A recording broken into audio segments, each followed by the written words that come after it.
안녕하세요. 민목사의 고요한 밤, 거룩한 밤. 오늘은 에스더 2장 8절에서 14절까지의 말씀입니다. 이전 본문을 보면 5절에서 7절까지 모르드게가 누구인지 에스더가 누구인지를 설명해주고 있죠. 그 전 본문에 이어서 1절에서 4절에 이어서 중간에 샌드위치로 껴있고 이제 오늘 8절부터 다시 시작됩니다. 과연 누가 왕비로 간택이 될지 우리는 기대하면서 오늘 본문 함께 읽겠습니다. 시작. 왕의 조서와 명령이 반포됨에 처녀들이 도성 수산에 많이 모여 헤게의 수하에 나아갈 때 에스더도 왕궁으로 이끌려가서 궁녀를 주관하는 헤게의 수하에 속하니 헤게가 이 처녀를 좋게 보고 은혜를 베풀어 몸을 정결하게 할 물품과 일용품을 곧 주며 또 왕궁에서 의뢰주는 7 궁녀를 주고 에스더와 그 궁녀들을 후궁 아름다운 처소로 옮기더라. 에스더가 자기의 민족과 종족을 말하지 아니하니 이는 모르드게가 명령하여 말하지 말라 하였음이라. 모르드게가 날마다 후궁 뜰 앞으로 왕래하며 에스더의 안부와 어떻게 될지를 알고자 하였더라.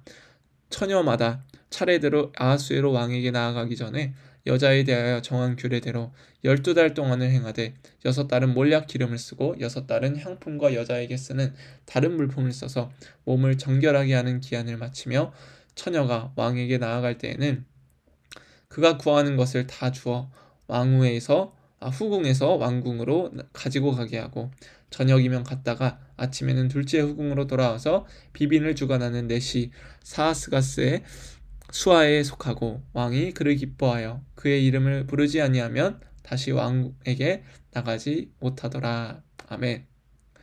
오늘 본문을 보면 이 철저한 통제 속에서 후궁이 어떻게 선택되고 또한 왕비로 뽑혀지는 이 시스템이 어떠한지를 알려주고 있습니다.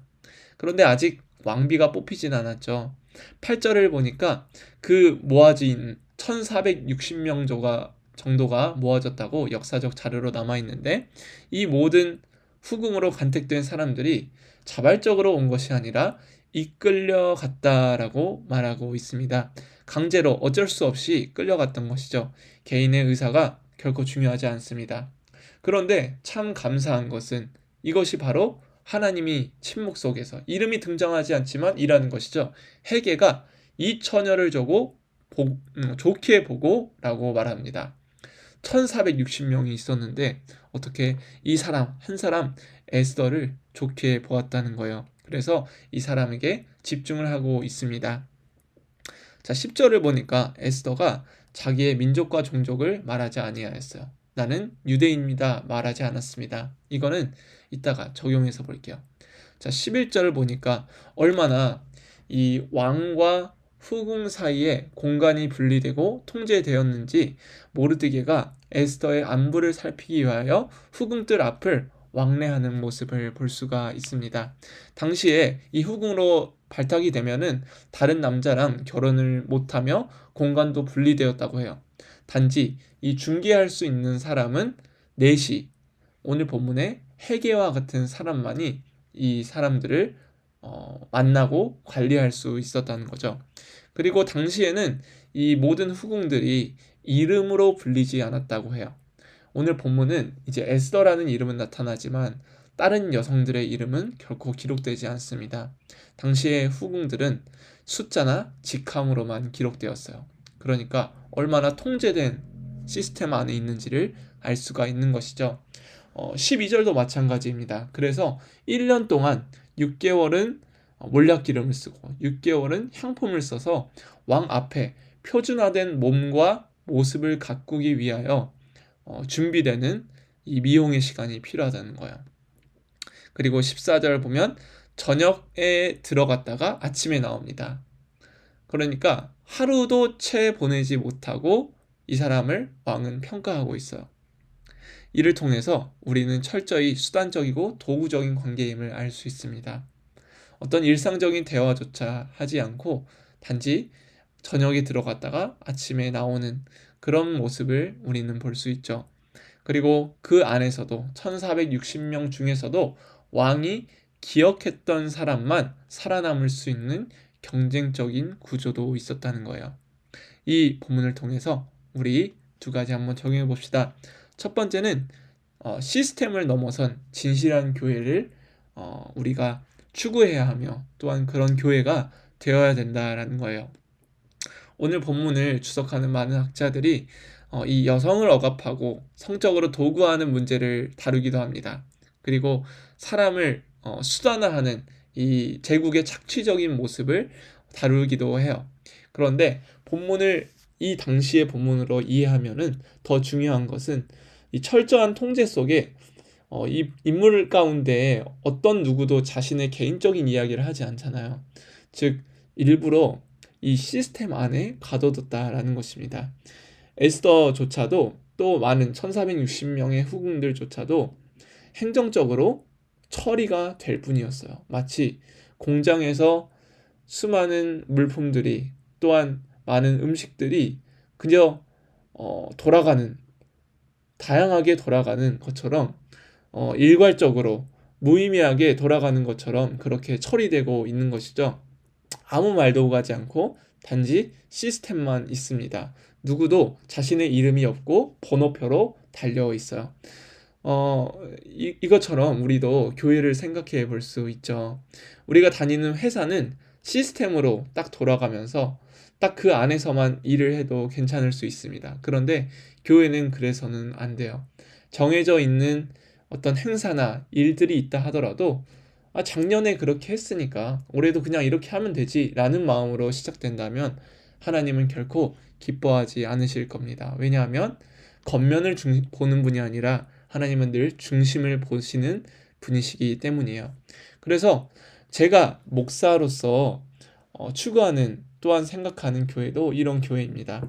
제가 목사라는 직분을 가졌기 때문에 성도들이 저를 목사로서만 대한다면 또 제가 목사라는 직분으로서만 성도들을 대한다면 저는 제 스스로도 정말 불만족스럽기도 할 것이고 진실하지도 못하다고 생각할 것 같아요. 제가 이 직분이라는 것을 직분이라는 것 안에 갇혀 있게 된다면 여러분도 저도 진실한 교제를 할 수 없겠죠. 그럼에도 불구하고 제가 가끔씩은 이 직분을 뛰어넘을 때가 있습니다. 왜냐하면 교회에 처음 오거나 또 저를 되게 어렵게 목사님이기 때문에 어렵게 대하는 사람들한테는 오히려 더 친근하게 다가가기도 하고 때로는 이러면 안 되는데 비속어를 쓰기도 해요. 왜냐하면 그들의 관점에서 저는 여전히 목사라는 타이틀 안에 시스템 안에 갇혀 있기 때문이죠. 그래서 저는 그걸 깨려고 부단히 노력을 합니다. 그래서 인스타를 하기도 하고 그래서 여러분들과 소통을 하려고 뭐 개그다 치고 물론 재미는 없지만 네, 그렇게 어쨌든 노력을 한다라는 거예요. 그러니까 모두가 시스템 안에 있다면 적당한 선과 경계선을 치고 행동을 하지만 그렇지 않아야 된다라는 거예요. 우리의 목장 모임도 그렇고 우리의 공동체도 그래야 됩니다. 그래서 요한복음 13장만 보면은 서로 사랑하라고 예수님이 말씀하시죠. 여기서 사랑하는 것은 말 그대로 괜찮은 사람, 좀 적당히 할 수 있는 사람만을 사랑하는 것이 아닙니다. 여기서 사랑하라는 것은 예수님을 배반할 사람, 팔아 넘길 사람, 예수님의 그 발을 씻어주겠다는 그 요구도 거절한 그야말로 죄인인 공동체, 죄인들이 드글드글한 그 공동체를 사랑하라고, 그리고 그 죄인들끼리도 서로 사랑해야 한다고 예수님이 말하고 있어요. 그 이유는 예수님이 먼저 그들을 사랑하셨기 때문이죠. 우리가 그저 좋은 사람, 내가 입맛에 맞는 사람, 내가 생각할 때 적당하게 사귈 수 있는 사람만 사귄다면 그것은 시스템 안에 갇힌 교회의 모습일 것입니다. 그런데 그렇지 않고 서로 사랑하라고 말씀하세요. 선을 넘어보라고, 경계선을 넘어보라고 말씀하고 계십니다. 우리가 익숙한 곳에서 벗어나 늘 진실한 마음으로 아버지를, 중심을 보시는 아버지를 따라서 사랑하는 것이 필요하다라고 말할 수 있겠습니다. 두 번째는 반기독교 사회에서 우리가 취할 태도입니다. 물론 우리 사회가 완전히 반기독교적이고 완전히 기독교 자체에 말 못하게 하고 이런 사회는 아직은 아닙니다. 그럼에도 불구하고 나중에 그런 사회가 될 수도 있고 또 그런 사회는 늘 있어 왔었죠. 지금 북한의 정권도 그렇고 중국도 마찬가지이죠. 신앙을 입으로 말하면은 탄압을 받습니다.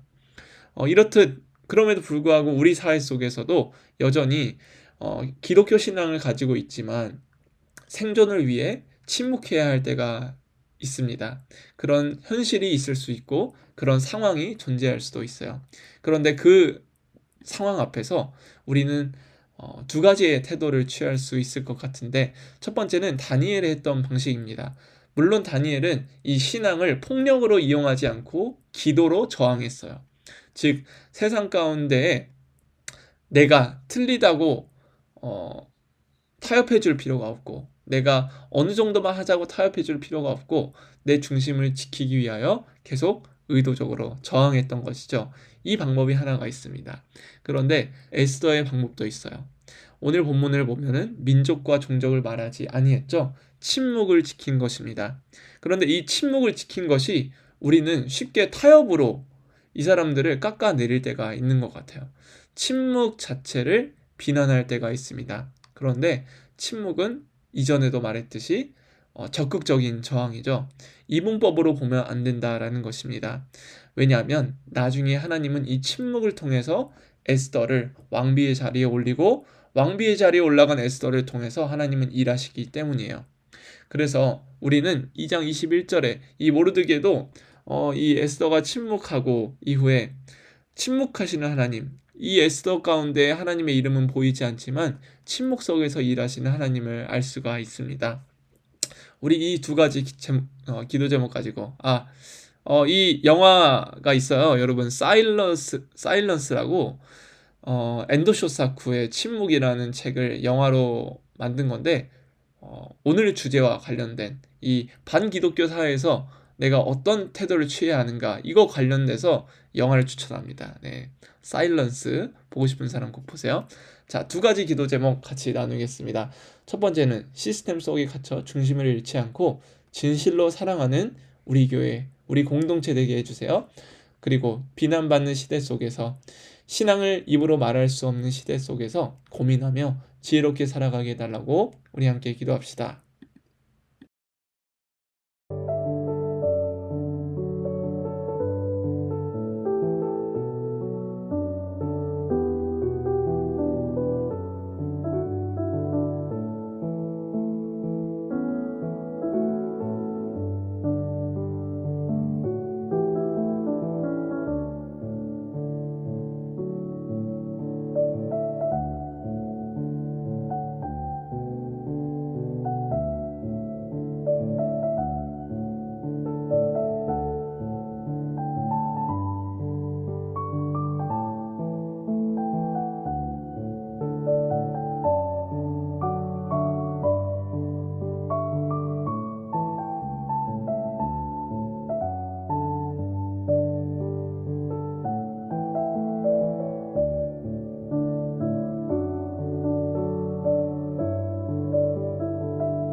네, 제가 기도하고 마무리하도록 하겠습니다.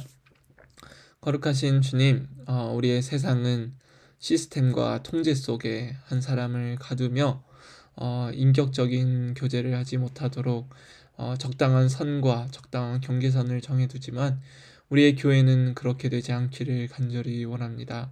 하나님, 매주 있는 시스템 안에 갇히는 신앙이 아니라 늘 우리의 중심을 보시는 하나님 앞에서 부끄럽지 않도록 서로 사랑하며 하나님을 늘 사랑할 수 있는 우리 되게 하여 주시옵소서. 또한 그런 교회, 그런 공동체 될 수 있도록 인도하여 주시옵소서. 또한 이렇게 수많은 침묵을 강요하고 또한 억압받는 상황 속에서 하나님만을 사랑하기를 간절히 원합니다. 늘 고민하게 하시고 무엇이 더 지혜로운 방식인지를 고민하게 하셔서 하나님, 침묵을 통해서도 일하시는 주님을 더욱더 알아가게 하여 주시옵소서. 함께 하시기를 간절히 소망하며 예수님의 이름으로 기도합니다. 아멘. 여러분 평안한 밤 보내시고요. 내일 또 승리하시기를 간절히 소망합니다. 화이팅!